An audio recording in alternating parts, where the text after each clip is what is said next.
بیا ورو خلکو به صرف بیا ورو به مینه محبت ختمېدو نو بیا به خلکو دا یو لاس دا به د سینې ته به یې داسې کړو دا یو به درته چې مخکې کېږه ما او په بل لاس به در سره د ګوتو دا سرونه به یې درکړل دکه اوس وایي لاس مه میلاوئ ولې کرونا وایرس دي دا د یو نه بل ته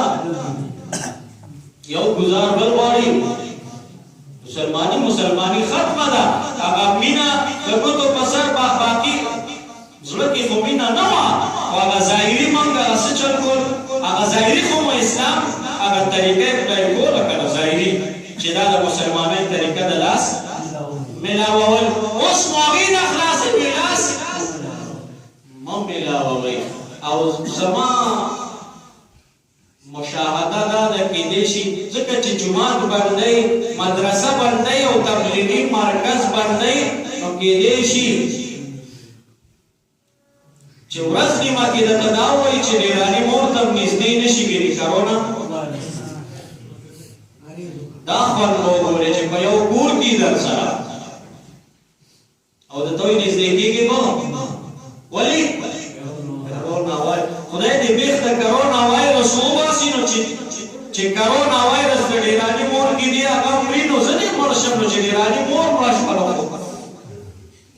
زموږ نور څه دي درکه یو د ډېراني مور د هغې نه تاو راتاو کړي نو چې هغې ته وایرس لګېدلي خو به هسې وروڼو دا زموږ پلاران او زموږ نیکیان چې مړه دي د اکثرو پلاران او نیکیان مړه دي دا په کرونا وایرس مړه شوي که دا کرونا وایرس نه وي بالفرض ختم شو اعلان شو چې یو ځای علاج ممکن شو څه چلو شو علاج راووته او کنټرول مو کړو منتظر بیا به نه کړو مرګ د چا په لاس کې دی ژوند د چا په لاس کې دی نو بیا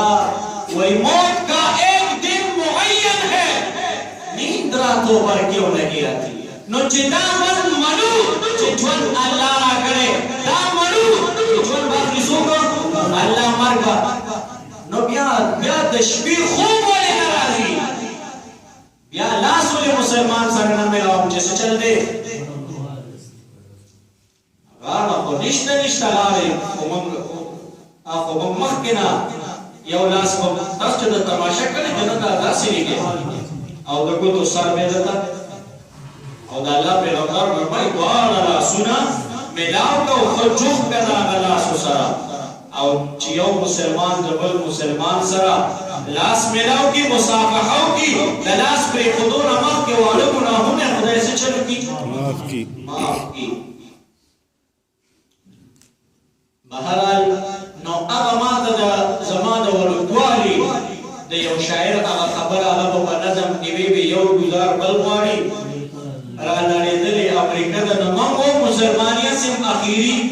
دغه باندې ولاړه وه د جمعې مونځ ته پاتې شوې وه او د ګوتو سر میلاولو ته پاتې شوې وه نو هغې ته یې راته څه چل وکړو کرونا وایرس راغلل نو جومات مدرسې په هسې وروڼو عقل نه چې سړی کار واخلي ټیک شو کرونا وایرس دی یو وبایي مرض دی د الله د طرف نه عذاب دی الله د طرف نه خو موږ په د ایمانیاتو آمنتو بالله کې موږ څه والقدر خیره و شره من الله تعالی چې خیر رارسي او که شر رارسي د چا د طرف نه به راځي